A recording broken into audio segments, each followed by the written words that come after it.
Hi, this is John Ryan, and with me is one of the up-and-coming players for Team USA, center back Benjamin Edwards. Benjamin, thanks for joining me. Hi, thank you for having me. So, this past summer, I'm watching matches. Somebody throws something over on social media that you're playing for Veszprém in a warm-up tournament for to start the season. For those that don't know, the top clubs in Europe, they kind of get together for these little tournaments. And Benjamin Edwards is dressing out for Veszprém. How did that come about, and what's the story behind that? Well, in the summer, August, the Olympics were happening, so the A team was a little short on players. So they called up some young players, me included, from the second team to train with them. And then I just kind of stuck around, and they wanted me to keep on training with them and to travel with them to this to these games. And then thankfully I got to play a little bit and even scored a goal. So it was an amazing experience. Absolutely. And even if you never got to play, I don't know how often you practice with the first team like that. That's got to be a tremendous experience too. It is. Learning from these guys is like gold in handball. It's really an amazing experience. All right. Well, let's back up a little bit. Let's learn a little bit more about who you are. How you got involved in handball. Let's start there. When did you first start playing handball? I started playing when I was in third grade, I think. Our elementary school had a PE teacher, and he was a handball coach in our town in Hungary. And what town was that? It's called Tatabánya. It's on the western side of Hungary. It's a fairly big town, and its handball connection is pretty big, and so handball was very popular in my school. So I just started playing like the other kids in my grade, and like my brother before me. Now you have an older brother, Benjamin. What's the age difference between you two? So my older brother Oliver is 3 years older than me. All right, and I'm 18 now. 18, so Benjamin's 21, roughly. So you've been playing for about 10 years now. Yeah, a little bit more, but I would say 10. Yeah. What's your connection to the United States? Obviously, I see the name Edwards. That doesn't sound like Naslo Naj or Hunyadi or something like that. Yeah. So my connection to the U.S. is pretty simple. My dad is American, and my dad's part of the family is fully American. He just moved here in the 90s and met my mom. So I'm half American, half Hungarian. Yeah. So that's a big step for him. And what's he like going? What's this handball thing? Well, in the beginning it was hard for him to understand, and he said he would much rather see us play basketball, but obviously that we stuck to handball. But now he's our biggest fan, and he comes to most of our games, and he really enjoys it. He's really into it. Well, that's great, because typical American growing up in the United States, their first exposure at handball typically comes later, as opposed to being a part of it, part of your culture, being immersed in it, so to speak. For sure. Yeah. So both you and Benjamin playing handball, getting better. How's that transition work from a 10-year-old to 13-year-old to 15-year-old, 17-year-old? For context, in the U.S., they have for basketball, they have traveling teams. Somebody looks like he's going to be a great basketball player, he plays on an AAU team, and he gets like special extra coaching. Did you go through a transition similar to that? A little bit, yes. So about 4 years ago, I was just playing in Tatabánya like the rest, and then I was 15 years old, and there are these things in Hungary called academies, where they bring kids from all around Hungary in, and they just live there and then travel home on the weekends. They live there, they go to school there, they play handball there, and I got called by Veszprém to join the academy, and I accepted. So this is my 4th year in the academy, and yeah.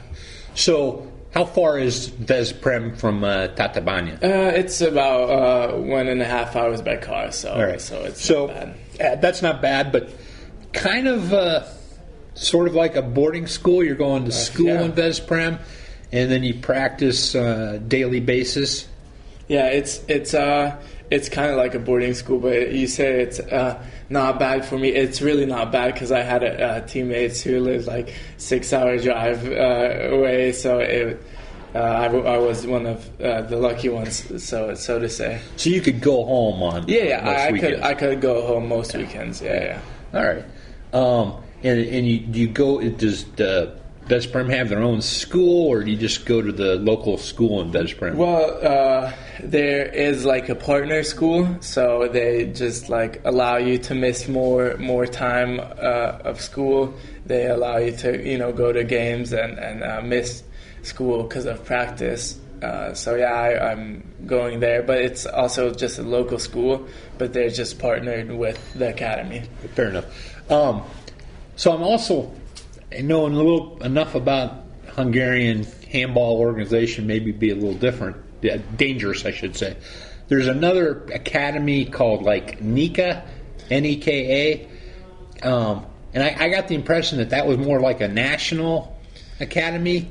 Am I missing something? So there's 5 academies in Hungary. Like Veszprém has one, and Szeged, also the Champions League team, and then Budapest has one, and then there's NEKA, which is on the other side of Lake Balaton. But NEKA doesn't have like a big team. They're just like an academy. But yes, their name is like Hungarian academy, but it's just like the rest. Yeah. Okay. Do the clubs like Szeged and Veszprém, do they have like contractual rights for you to a certain point? And you don't have to give me the details of the contract or anything like that. No. I'm just trying to. Well, most of the time, players are signed to like a 1-year contract, and if they're good, they get one more, or more, and they stay for next season. But if they don't meet the requirements, or then they get let go. So yeah. Well, and then also you look at a program like Veszprém, often brings in a lot of foreign players, and a local homegrown product cracking into that top team can be tough. Do they sometimes loan out players to other clubs to get them playing time? Yeah, you hit that on the spot. Veszprém has obviously a lot of money, so they try to buy the best players on the market, and it's hard to get into the first team. But with the new coach now, Xavi Pasca from Spain, he is really invested in the young players, and he's helping develop young players to get into the first team. But there's a couple players now on the market, or now playing a Champions League or European League, who are signed to Veszprém but are given away. Right. So right now, competitively with the club season, who do you play for, and what level is it at?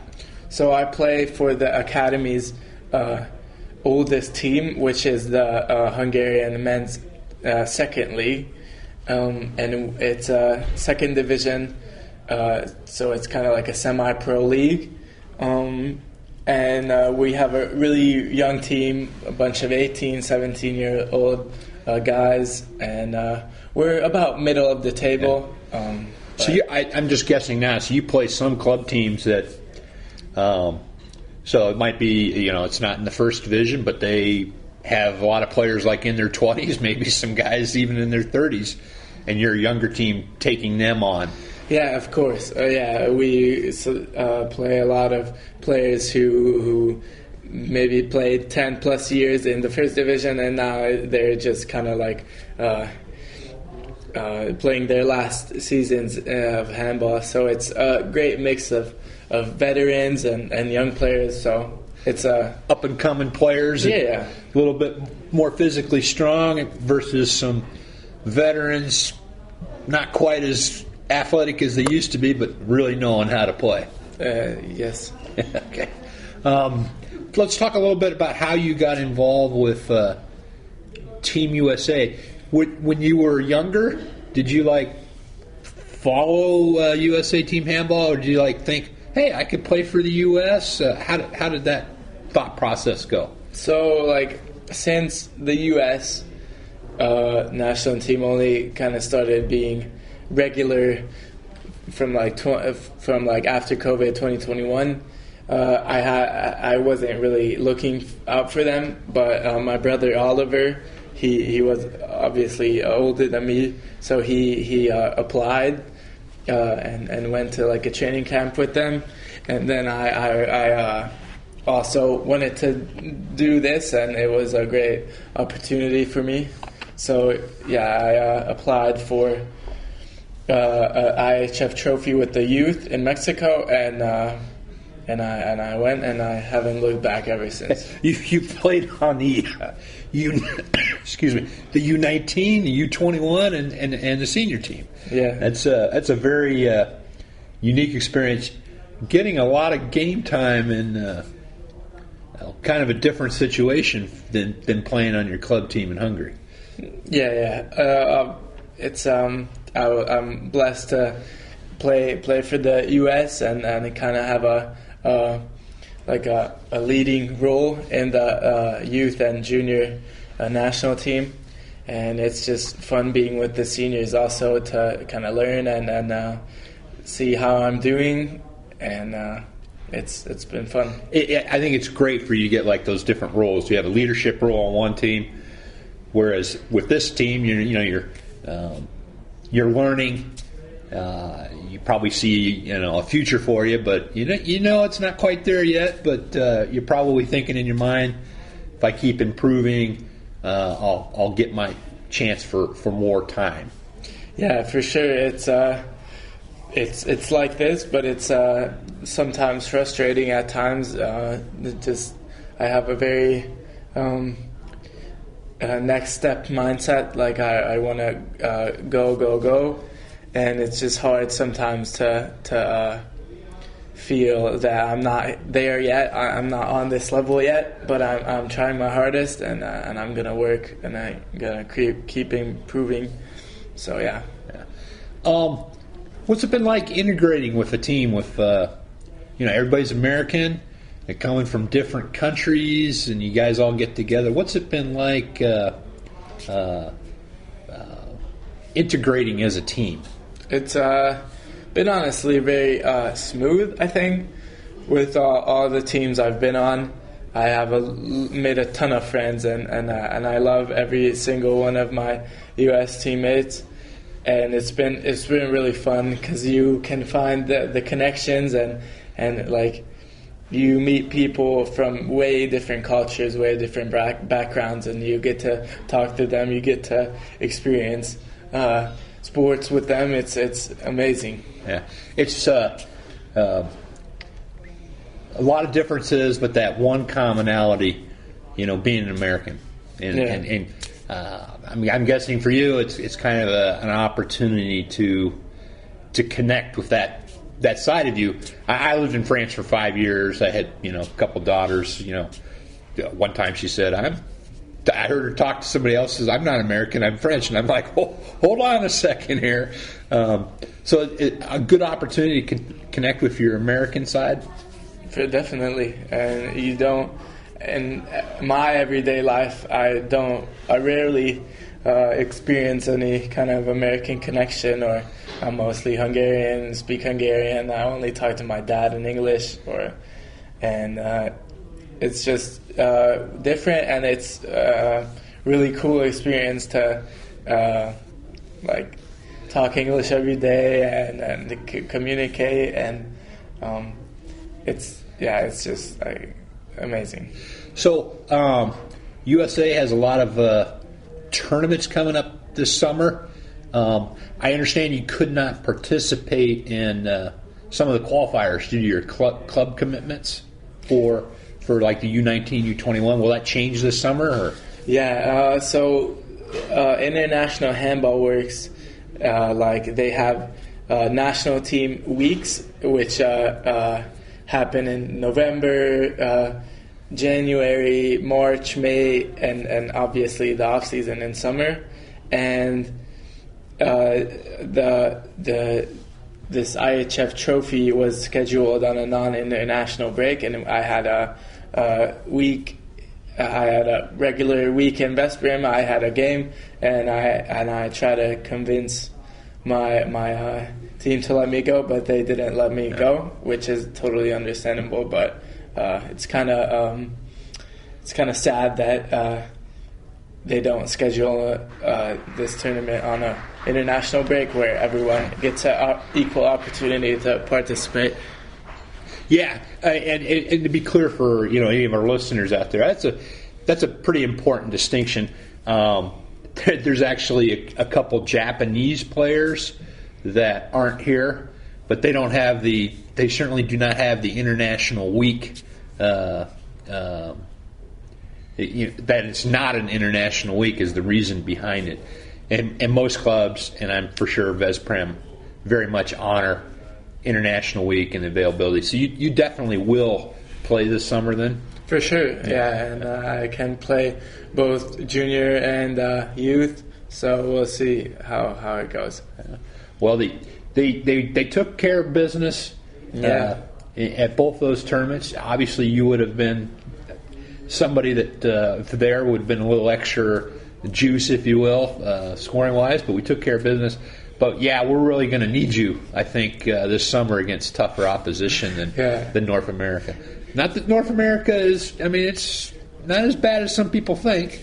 Yeah, but it's getting there. But obviously a world championship is a different kind of sauce, and it's just... So it's difficult, but we'll try our best. We have a pretty good team, and we'll do our best. Also, now that I think about it, there's some IHF Continental events this spring. Are you going to be able to go to those? Yeah, they're in March, so I'm planning on going. You'll have to figure out which one you're going to play for. Yeah. Well, it's hard, but we'll just have to. You're happy to play for any one of those events. Yeah. That's a difficult decision, not for you, but for the coaching staff. So. Yeah, it's not up to me. So. Right. Well, after this summer, let's say you have those good. You're probably going to play for the Veszprém Academy team, or are you potentially looking at other possibilities? For next season, it's not clear where I'm going to land, but I have some opportunity, and I have some clubs that I could potentially go to, but I haven't even made my decision yet. And contractually wise, is there like rules about the ages of people in terms of the type of player contracts they can sign? I don't think so. If you're above 18, you count as an adult, and that's, I think, the only limitation. Okay. So possibly move to a new club, but nothing's in the works right now anyway. Well, yeah. We are working on it. We'll see what comes of it. Do you have an agent? Yes. Okay. All right. Well, that's good to know. 18, a lot of good plans for the future ahead. Let's talk about this tournament. You got a little playing time. One of the games? I can't remember. Yeah, Portugal. So getting a little feet wet, opportunity on the biggest stage. Hopefully get some more time as the tournament progresses. What's in store for you the next couple years with Team USA? First of all, I want to touch on this experience because it's been awesome, and I'm really glad I got to play against Portugal, and I'm going to try to take every opportunity I get and make it mine, and just try to make the most of it. But yeah, for the next couple of years, obviously we have Olympics in 2028. I'm just gonna try to improve, get to the level the other guys are on, and hopefully help this team more. Yeah, one thing I guess I'll touch on now that I think about it. Got an age, a mixture of ages on this team. I think for some of these guys, they're looking at 2028. I'm just making some assumptions here as kind of their swan song.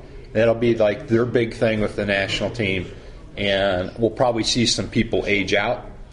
Whereas for you, I can almost make a case that's like a first step, in that you and some of the younger guys might be thinking of like, how can we take this 2028 experience? Again, you have to make the team, continue to improve, but how do we take what we get in 2028 and then extend that 4 or 5 years out? If you have any thoughts about how that happens? It's gonna be interesting to see, because I kind of see the older generation fading out. Obviously, they're still good, and the younger generation coming in. We'll see what happens in 28. Obviously, nothing is guaranteed. But after that, I think we have to set our eyes on qualifying for another Olympics, which is going to be tough. But I think that's our next step. Yeah. And the way things are shaping up in this tournament, you're getting your eyes on Brazil. Key opponent, in my mind, one of the teams that if the U.S. is going to qualify for like a 2032 Olympics, we have to get to their level, and to Argentina and to Chile. Yes, you definitely see that, right? It's these are the teams to beat, and we have to excuse me, we have to get to their level, and we have to improve, and as a organization, as a team, as players, equally, and we have to really give it our best. All right. Well, Benjamin, great chatting with you, getting to know you a little bit. My opinion, you got a bright future ahead. I'm glad you're playing for Team USA. Thank you for having me. Thank you.